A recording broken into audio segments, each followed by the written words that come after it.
What it is, what it do, what it does, man. This is Trotter Water, and welcoming y'all to Water Wednesdays, the platform that I'm developing to help local businesses and during this COVID time and also beyond this COVID time, because we all need to look out for one another. Real talk, serious business. So I appreciate y'all tuning in. If y'all just now tuning in, thank you very much. But like I say, my name is Trotter Water. I am a hip hop artist, so go ahead and check it out. But before y'all check it out, check out these interviews and holla at your boy. Tally ho.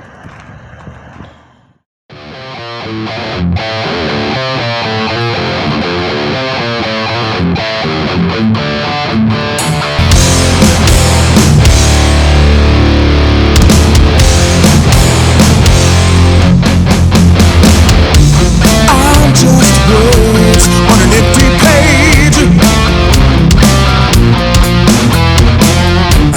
no one's ever. What it is, what it do, what it does. Welcome to Water Wednesdays. I am Trotter Water, and today's episode we are at the Social Room, and I am with the man himself, Mr. Jesse. Hey, this dude right here, stand-up dude. You know, he has helped me out with my business detailing. He's during this pandemic, and much respect, much love to him and his family. So I'm gonna let him talk about Social Room and what he's all about as a man. What year did you start Social Room? We built Social Room in, we started building it in 2014. Yeah, we started building it in October of 2014, and then finished and opened by April 2015. Okay. Now, when you say when you started it, now are you saying because it didn't look the way that it looks right now, structurally wise, that you created the rooms and things like that? Yeah, we when we got the place, it was a law firm, and we had a really big idea of doing kind of a speakeasy with like music and dance parties, and so like we had to transform it from a law firm to whatever. So we gutted the whole space, and then it was mostly me and my family that built it all back. And I can't not say that we didn't have help. We had a lot of help from some of our then friends and employees and stuff to help us build it. But a majority of the work was done with me and my wife and kids. And when we first started, it had a salon up front, a hair salon for my wife, and then at night it would be like a speakeasy. You'd have to walk through the hair salon to find your way to the bar, and it was pretty cool. I missed that. I did not know that, so that's new to me. So it was fun. I miss it. But it didn't last long like that. My wife wanted to go do some other endeavors, so she closed the hair salon, and she wanted to go open a vintage clothing store. So when she left, it left kind of a big void. The space up front needed to be used and make money, and so from there, we decided to add a food program. So we turned the whole front into kind of like a tiny little dining room, and turned her office into a tiny little makeshift kitchen. Okay. So, okay, and that has been fully operational, and all of the upgrades has been since, and everything has been up and running the way that it is right now for how long? 2016, I think. 2016? Pretty similar. I mean, little changes all the time. I like to mess with stuff too much. I think I get bored, but I mean, for the most part, yeah, it's been the same or similar version of itself since 2016. Right now, what type of services do you exactly offer here right now? Well, because of the pandemic, it changed a little bit. We had previously been mostly just like a nightclub and lounge with a little bit of food for the drunk people on their way out the door. Since the pandemic, we had to focus a whole lot more on food, and you're not allowed to be a nightclub or a dance club or anything like that. That's all illegal, which is extremely challenging if that's your only business model. To change on a dime like that in the middle of all of it. So in order to stay open, we kind of had to figure out how to make a restaurant out of a nightclub. It's been weird, but I think we worked on it, and I think we have a decent product now, but mostly just a restaurant, hoping that we can come out of this on the other side with a little live music again and some dance clubs, and maybe be able to transition from daytime service with dinner and drinks to a nighttime kind of crowd, all in one business. Now, you employ quite a lot of people here, including your family, and this is a family business, as anyone here knows or anyone around Columbia knows, okay? Now, how has this pandemic affected your family business? Because this is not the only business that I know of that the pandemic has affected that you owned. But I mean, Such as the Penguin. yeah. Well, it kind of devastated us. So when the pandemic first started, it was 15 days to, flatten the curve, they said. Next thing you know, we weren't allowed to be in business all year. I had 3 businesses and over 70 employees at the start of the pandemic. I closed the Penguin Piano Bar and Roxy's nightclub the second week of March in 2020, and I didn't know that was going to be the last time I ever opened the door, and it ended up being, we had to close it for the whole year. I thought I might have a small chance of bringing it back, but then when they said they made everything illegal and said nothing's going to happen in September, that basically, I was too far in debt to climb out of it. So in September 2020, when they made everything illegal and basically said that all entertainment's dead, you're not allowed to dance, you're not allowed to stand and drink at the same time, you can only be out, they put all these crazy restrictions on everything. I had to call my landlord and be like, hey man, I can't, they're not even going to let me open, None of the stuff that we do as a business is allowed to be done right now, so what are we going to do? And he basically said, well, I got to have money too. He's a nice old guy, but it's his only property that he's got, and he's got a mortgage on it that he had to pay, and no one's giving him a break, So I had to basically just say, I'm done, I got to cash out. So I lost those 2 businesses, which I built from the bottom up the last decade of my life, and then all we had left was the social room. That's the last place that we had that was even allowed to be open. And the only reason it was allowed to be open is because we had food for a lot of that year, so we were able to keep a little bit of revenue trickling in the whole time, just enough to pay some of the bills, And so I lost the Penguin and the Roxy's, and that was it. And now we're stuck with this shadow of itself as the social room, And it's probably been the most devastating year to watch everything you ever worked for get ripped from you, But I think what was the hardest part about it is that to watch the community that I grew up, in, basically, I spent my whole family there. The community just shredded each other, When people got COVID at the beginning, they shamed them for it. They were calling them out like they had done something wrong. People got fired from their jobs for getting it, They were thrown under the bus for catching a disease that might kill them, and never once did people ask if you were okay, You just all of a sudden were evil. And if you were a business that still had a family to feed and bills to pay and rent to pay and mortgage to pay, and no one was giving you a break on that, but you tried to stay open, the community accused you of putting profits over people.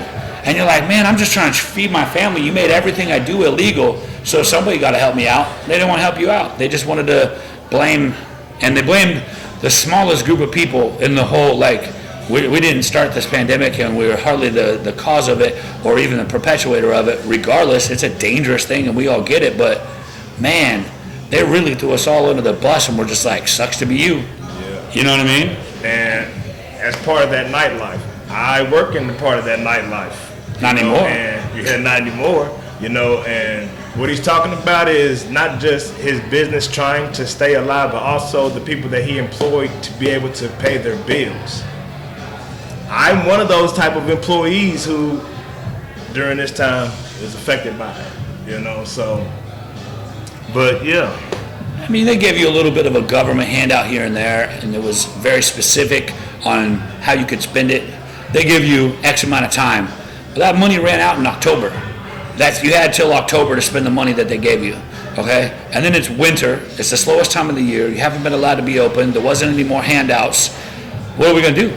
The only reason I still exist as a business is because somebody out there set up a GoFundMe, and it was my sister, and people I became a charity case. People gave us some money. I don't know how or who or Yeah, what. I remember seeing one. Hey, if you don't know, if you check out Social Room's Facebook page, he also got an envelope one day of somebody who donated Social Room a nice little bit amount of money that helped out. Yeah, We're not going to tell the IRS about that, but yeah, no.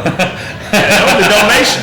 It was a donation to the We're Starving Fund. So- I didn't think we were going to make it past October, man, to be honest. But we kept trucking away, and we had some very, very special regulars that kept us alive. I don't know how they could afford to drink as much as they drank and eat as much as they ate over the wintertime.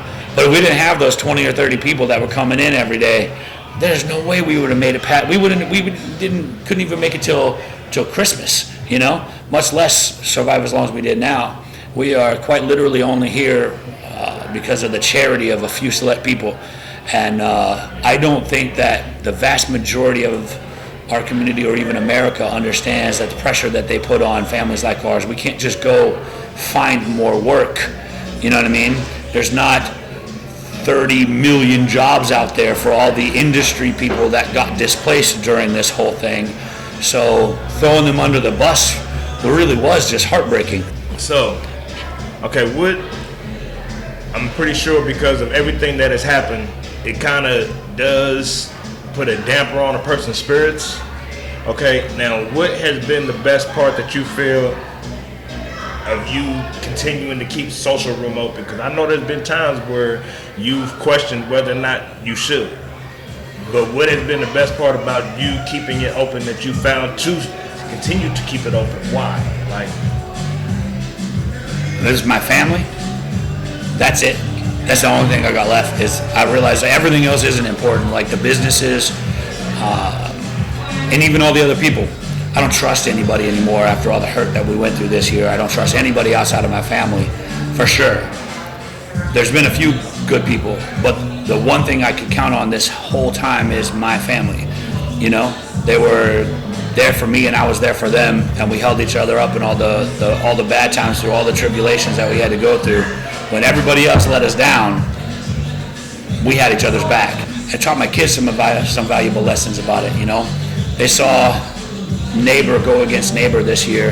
They saw people hate each other because they thought different or because they felt scared about the pandemic. They saw people who were friends before who turned their back on people that they claimed to love on a dime because they got scared. And they realized there's more to life than that. You know what I mean? I think it taught us how to love more. It taught us how to accept people more. Very few people made it through this whole year without getting angry at other people for thinking differently, acting differently, or doing something that they thought wasn't right. And we learned a lot of understand patience. something, okay? Do not get it mistaken or twisted. This man did have COVID. Oh. He's not speaking out of anger just because, no, he understands that he went through both aspects and both sides of it. Yeah. He's just not speaking because. All right, know that. All right, now,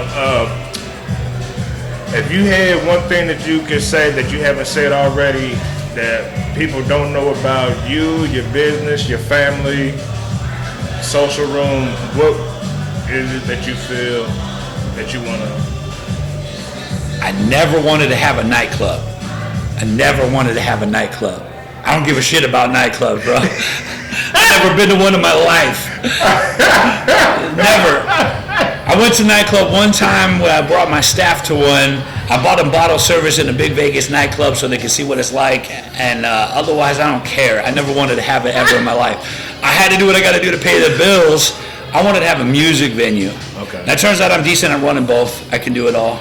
But I would much rather just have some live music and give local musicians a platform to go and do their thing. It's just not something that people wanted nowadays. There's not enough anyways, or there hasn't been, or maybe I didn't do a good enough job at it, but it's been very difficult to find a way to make money by showcasing local and regional musicians. You know, you got several days a week to pay the bills for, and 10 kids show up for a show. You're like, man, I got rent to pay. I'm sorry, I can't do it. But I can throw a dance party and 200 kids will show up, and there it is. That's our bill money. So the balance of how to make that happen, I don't know. I'm kind of hoping that at the end of these regulations and stuff, we'll be able to get back to doing a little bit of live music. I feel people are so cooped up that they'll support anything just to get out the house and do something fun again, right? Right. I'm trying to do like a dinner, like a restaurant, dinner and a show, maybe transition to nightlife by the end of the night so that we get the best of all the worlds. I think it's a fun time to, go someplace that's got a cool vibe, and then, later in the night it transitions to more of a nightlife kind of bar atmosphere, and then the daytime it's a little bit more of a restaurant. Now, is this for like future talks of here, or future talks for like a different business establishment? Or That's just for here. If I leave, I'm done. Maybe, I don't know. Someday I'm going to move to where they don't have winter. I want to visit winter on my terms. I'm tired of living in it. But until that day comes, I'm here for a while. No, for Social Room, we're going to keep diving into the food.